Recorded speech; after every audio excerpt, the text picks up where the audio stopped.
Why newness dysregulates us and how to respond. This happens no matter what you're doing. Anytime you're doing something new, you're going to feel a little bit of dysregulation. And when I say that, I'm talking about your nervous system, the safety in it. And some people refer to it as uncomfortable. Gotta get comfortable being uncomfortable. I don't buy into that crap. I used to. But I don't think about it that way now, because when you're uncomfortable, when you feel unsafe, and there's different degrees of this, you're dysregulated. And often what ends up happening is you start matching that dysregulated state, whether it feels stressful or fearful or scary, or you start to disbelieve in yourself, or just feel some kind of level of discomfort, like, maybe there's no real emotion word for it. When you keep doing that with something new, then your nervous system just thinks anything new is that. And don't we all encounter new stuff all the time? I mean, that's a huge part of growth, and just the way our world, we evolve, our world evolves, the people in our world evolves. I mean, we get older, things change. There's always something new.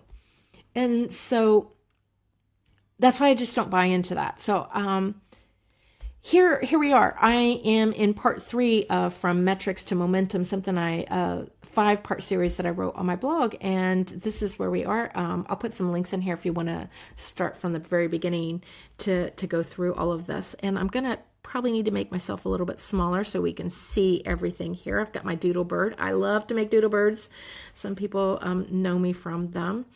I love any time you can make a little squirrely wiggle thingy and slap on a beak and eye and some legs, and all of a sudden it's got personality and it looks like something. I just think that's like the coolest thing. You can make one in like 10 seconds, maybe even less. And for me, that just speaks everything about how easy it is to shift your perception. Here's a squiggle that looks like nothing, and now we've turned it into something. So enough about my doodle birds. This my poor doodle bird here is very exhausted. Been working hard. You can see the paper trail coming behind, and time pressure, and don't we all feel this way sometimes? So why does this feel so exhausting? All right. So newness is not neutral. It doesn't take much. A new platform, a new format, a new audience. Our nervous system doesn't just log it as different. It logs it as potentially unsafe. Not because it's wrong or actually unsafe. So let's correct this. So you put a post out on LinkedIn, it's your first post, or, one of your first posts. And it might feel unsafe to your nervous system because this is not something we normally do. So it's unknown, so it labels it as potential threat. Because it is unknown. Not because it's wrong or actually unsafe, but because it's unknown. Think of the last time you drove somewhere new. You likely had to turn the music down to read street signs. Oh my gosh, I can't tell you how many times I've done that. I don't know if other people do that, but I have to tune out some senses, or tell people stop talking to me. I'm trying to find the street sign. I'm trying to hone in my focus, right? Or maybe the trees covered up the name of the road. Your senses heightened. You scanned every detail, and it wasn't because you were afraid. It's because your system was trying to keep you safe, rapidly working to build its database of this new terrain. So many times I have walked someplace, and it's the first time that I'm walking to it. And I was like, wow, that really seemed like that was a long walk. And then, I look at my watch and I'm like, it was 15 minutes. That's nothing for a walk, right? And then the next day you do it, and say you do it again, a couple days later on, you're like, it really doesn't take that long. I don't know why I thought it was so long. And that's because the first time that you're going, you're rapidly building this database within your mind. It's taking in all the input so it can determine, is this a threat or not a threat? But you're hyper focused. That's nervous system activation. It doesn't have to feel like panic. And that's the thing, this low grade uncomfortableness doesn't always have to feel like, oh my gosh, I'm so stressed out. I can't do this. It doesn't always feel like that. It can, but it doesn't always feel like. It might just feel like hyper focus. You might notice muscle tension, uncertainty, fatigue. So I notice, it took me a while to notice this, hold my breath. And watching kids learn to do something new, I see them hold their breath. And I have to remind them, you got to breathe while you do this. But they hold their breath as they're doing something new. And that's just, we're trying to keep it all together, right? This is often what happens when we post online, especially in places like LinkedIn. But it's the same, if you're doing it new in Facebook or Instagram, TikTok, YouTube, wherever it happens to be. It's new. It's public. It's layered with stories about how we should show up. And suddenly, what felt exciting a moment ago feels tight in your chest. I can't tell you, sometimes I've been like, oh, I'm so excited about this. I'm going to send a DM to somebody about this. And then as soon as I type out the DM, I can feel I start to become, I always say it's like becoming a statue. I stop moving and I freeze. And it's like I'm freezing so that I can think, do I really want to do this? And I automatically go to my mind, where what would be better is if I went to my body, noticing my body. I'm stiff. I don't have to think, is it a good thing? I'm dysregulated. Let me regulate and then come back to see what happens. Because these things, they seize up, and it's not about, for me, I don't feel like I get stuck in this as much. But it still happens every time I send somebody a DM, even as people that I like and have commented with. For some reason, DMs, that's one of those things that I freeze up and I think, do I really want to make this comment? Is this the right time? And as soon as I start to hear those thoughts, I'm like, oh, hang on a second. Let me notice what's going on with my body. Oh, I see. I'm not moving. Everything feels tight. And I especially feel it in my chest. So let me, regulate. Let me move a little bit. Let me breathe a little bit. Let me do a little bit of tapping. Tapping your arms and legs is a very fast way to regulate. And I'll do that. And then I'll start to think, do I want to send this DM? It takes me out of that. So how it shows up.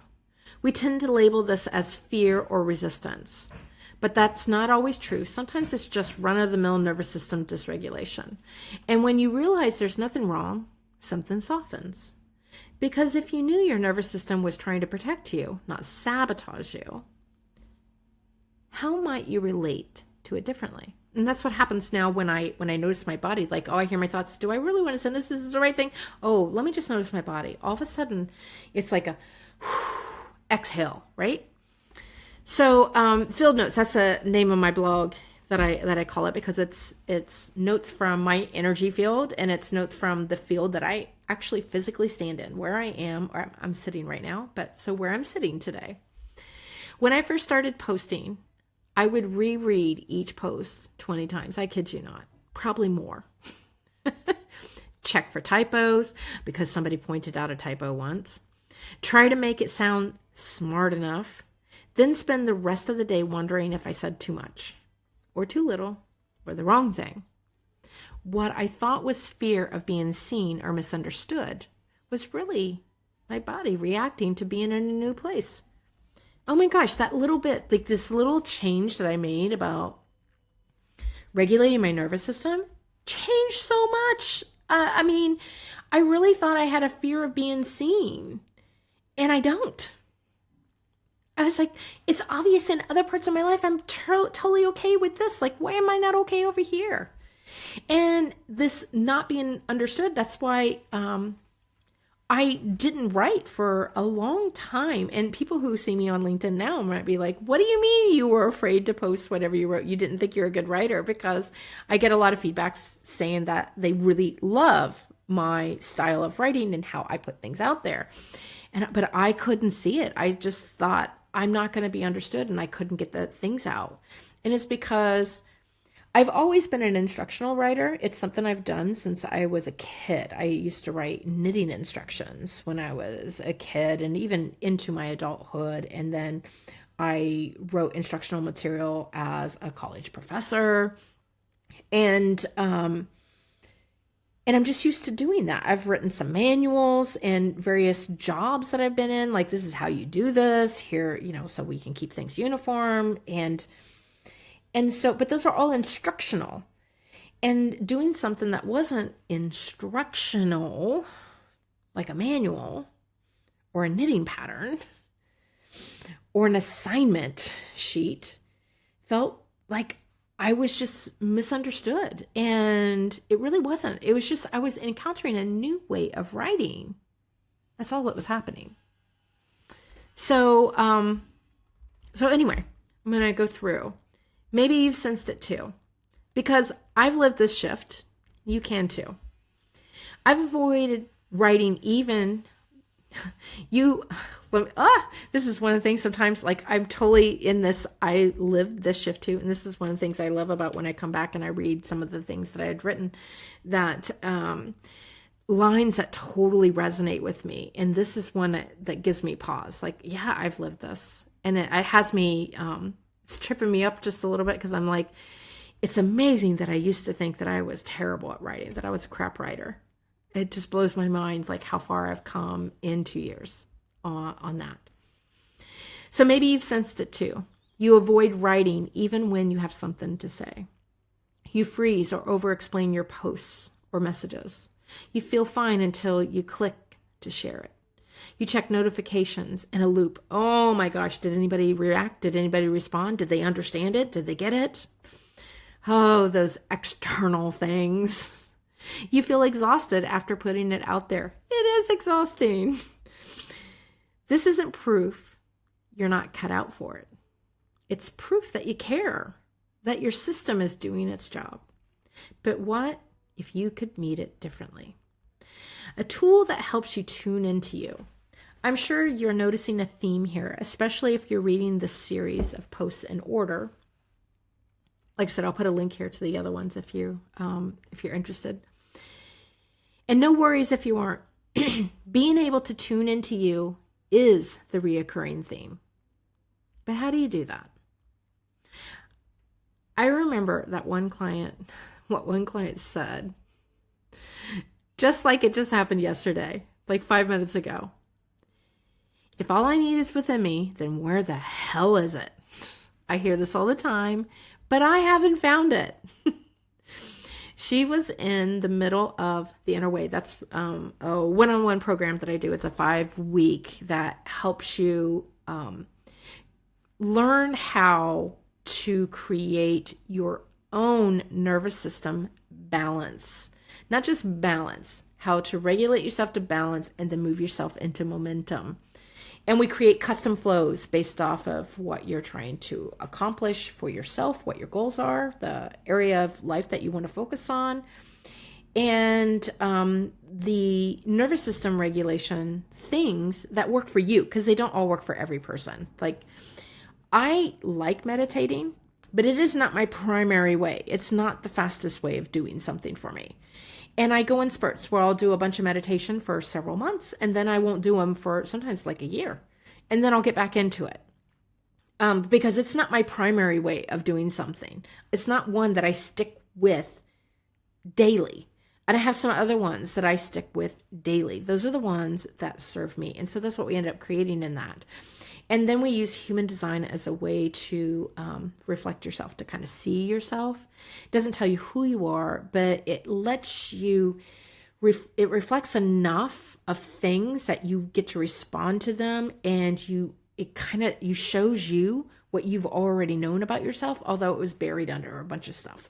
Anyway, so I use human design a lot. If you follow me, you know that I love human design. It's been the single mode. I'm going all more in it. I'm getting certified with the BG5 network. And yeah, anyway, this is not about human design. I could go off on a whole tangent here because I get so yummy.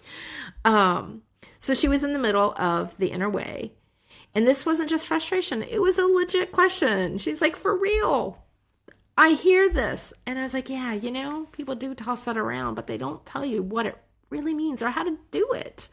And it just seems elusive and like one of those nice fluffy things that you can put on a quotation card that you pop up on Instagram, right? How many times have we seen this on over here? I love how like my posts just totally reflect how my mind thinks. I love this. I haven't read this one for a few weeks, so I love how I'm in sync with everything. Anyway, this is what being resonant with the work that you do. It's always I could come back in a year and I'm going to feel just as resonant about it. How many times have we seen this on an Instagram post? A friend attempting to reassure you that you're not broken. A message meant to inspire, yet feels so unobtainable in practice. It's why I bring human design into all my work. Oh my gosh, see, look, I talk about all the things that I love. I've tried a lot of things. The list is endless with some common things, some weird things, and really weird things. It's another day. Maybe one day I'll put a list of, here's all the really weird things that I have tried. Human design is the one thing that is deeply layered with insights and reveals resonance on the surface so that you can have your first breakthrough in one day. And that's what I love about it. All the other things that I didn't give me that quick bump into it. And even when I did get something, I didn't see how I could go deep into it. Maybe a few layers, but not like this. This can let you really expand. That's my thoughts on it anyway. Exploring your human design helps ground you, regulate your nervous system, strengthens your self-trust, and opens doors to new possibilities. It's your flow print. That's how I think it. That's what I call when I don't do readings. I kind of map it out, and it's all customized and personalized to that person and their journey and where they're going. Because readings are just, let me just tell you the textbook stuff of what it says. And here you go, here you are. And I don't believe in that. I believe that not everything that shows up, there's so many different ways that you can interpret the chart, that you aren't the chart. The chart isn't you. You are you. But we can use that as a way to map out how things could possibly be flowing. And most of the time it resonates, it clicks. But it doesn't tell you who you are. You only know that. There's still other factors that is not incorporated into a chart, like your life experiences, the people you encounter, the environment in which you live right now. Doesn't show up in your chart. So I like to personalize and customize it. So it really, you get to explore how you see yourself, where you are, and what you might like to explore next. So I call them a flow print. Anyway, this is your permission to pause. You don't need a new posting schedule. You need a new relationship with what visibility feels like for you in the way that supports you. All you do before you post is key. So all those things that you do before you actually let your post go live, before you send that DM, before you send your email, before you send over your offer doc, whatever it is that you're doing, what you do before is key. And I do have this program, Before You Post. That's why it's highlighted on here. And it's all about preparing yourself, what you do before you post. And it's all about nervous system regulation. And you can get that. I'll put a link here somewhere for it so that you can take a look at it if you're interested. But it's how you tune into yourself. It's how you see where your safety level is. And not to worry, this will grow because it's not about standing still. Just stand still long enough so you can move from safety. When your circumference of safety expands,